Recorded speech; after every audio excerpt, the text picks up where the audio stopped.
I'm Eddie. I play bass in the band Thrice. Very cool. So, new album out. You actually went with a producer that's actually someone that's producer instead of just self-producing. Yeah. Because you hadn't self-produced since like 2005. Yeah. So, why did you decide to do this now? I think there's a few things. I mean, I think when we're doing records on our own, there's a tendency to get lost in how much time we can give ourselves.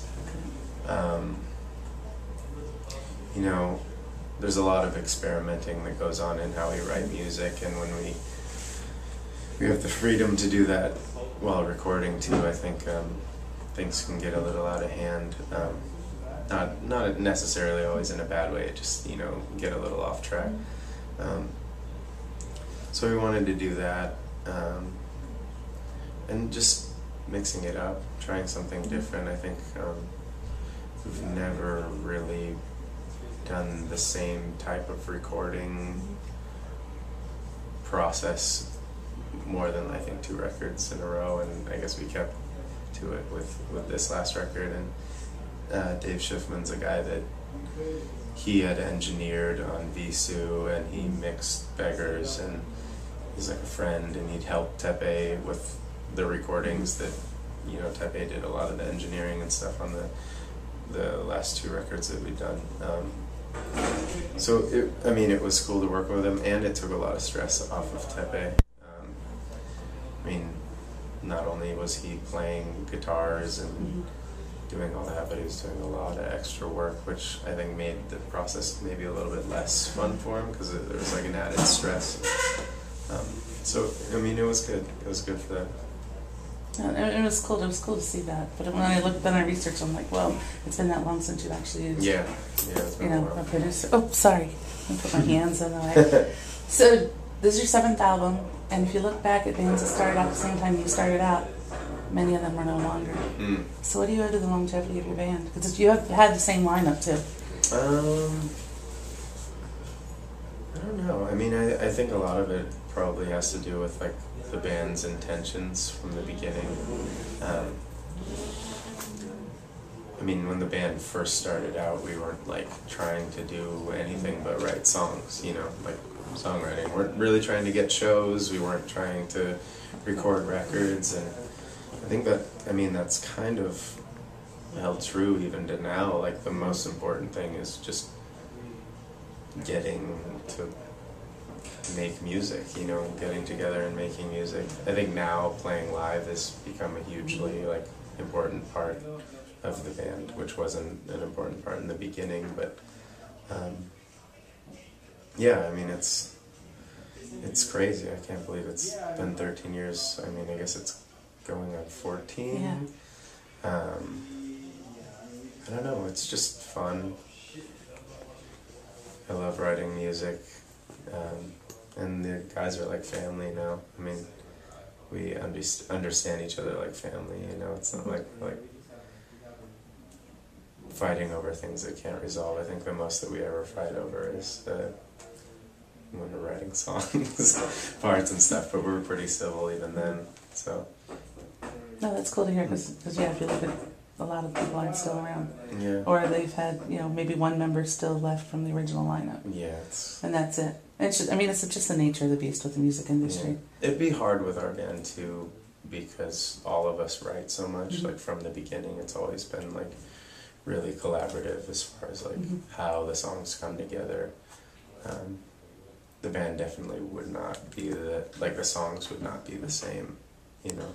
I don't think any of us have ever written a song that was like completely finished start, like beginning to end, so yeah. So if one of you was missing, it wouldn't be a Thrice song. I don't know. Right. Yeah. That's cool. Now, with everything you've done as a band and been a band so long, what goals do you still have? I think, well, making better records. I mean, are you that critical of your music? Oh, absolutely. I mean, I'm probably the most critical out of anybody in the band.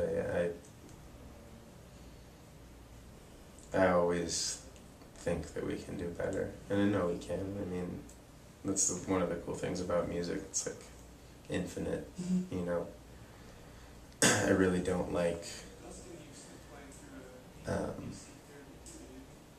repeating or making music that's too closely related to anybody specifically, and I think, you know, with how infinite music is, there's a lot of possibilities to incorporate a lot of sounds that you like, but there's new ways to do them, and there's always new ways to do them.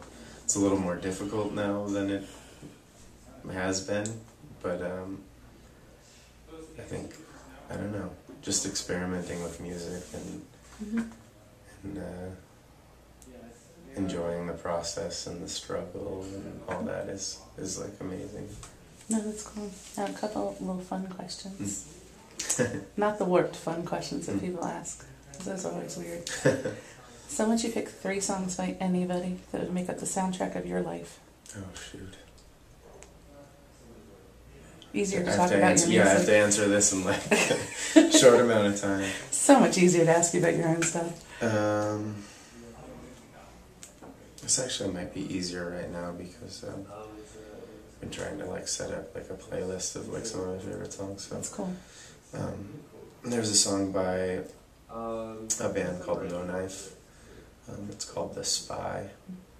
No Knife has been one of my favorite bands for a really long time. I think they're the band that like took me out of being like a kid that like I only listened to punk rock music kind of thing. Just an amazing band, like amazing composers of music and feel, and so that song, The Spy.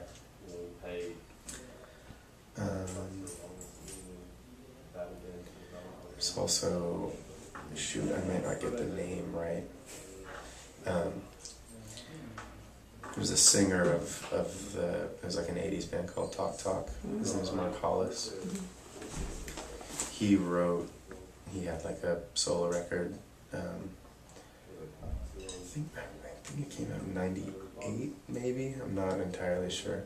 But there's a song off it called A Life, and then it's like 1890 or 1819 to 1925. So I don't know the date.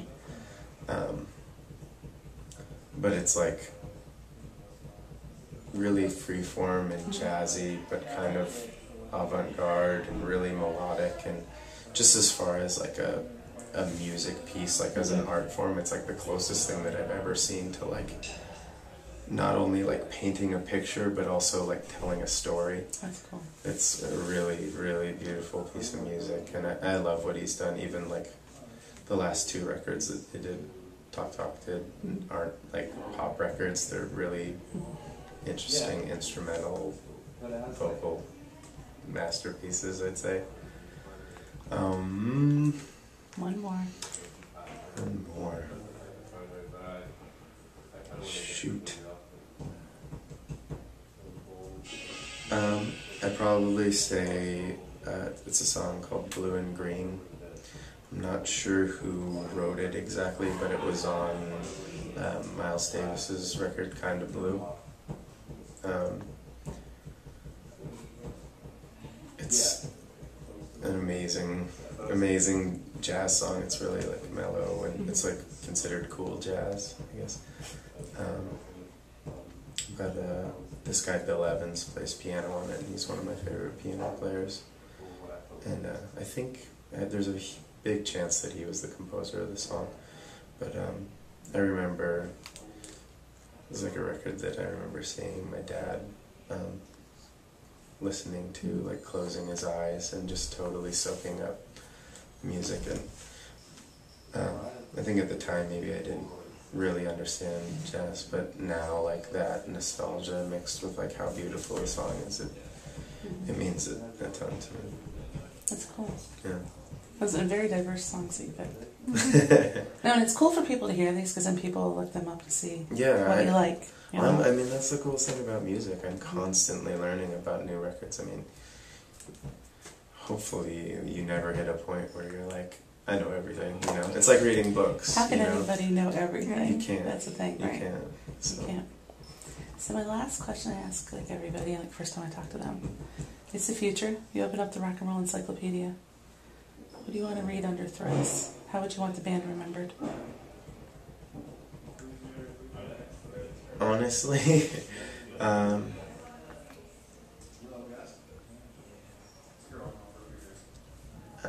honestly just, as a band that tried something different.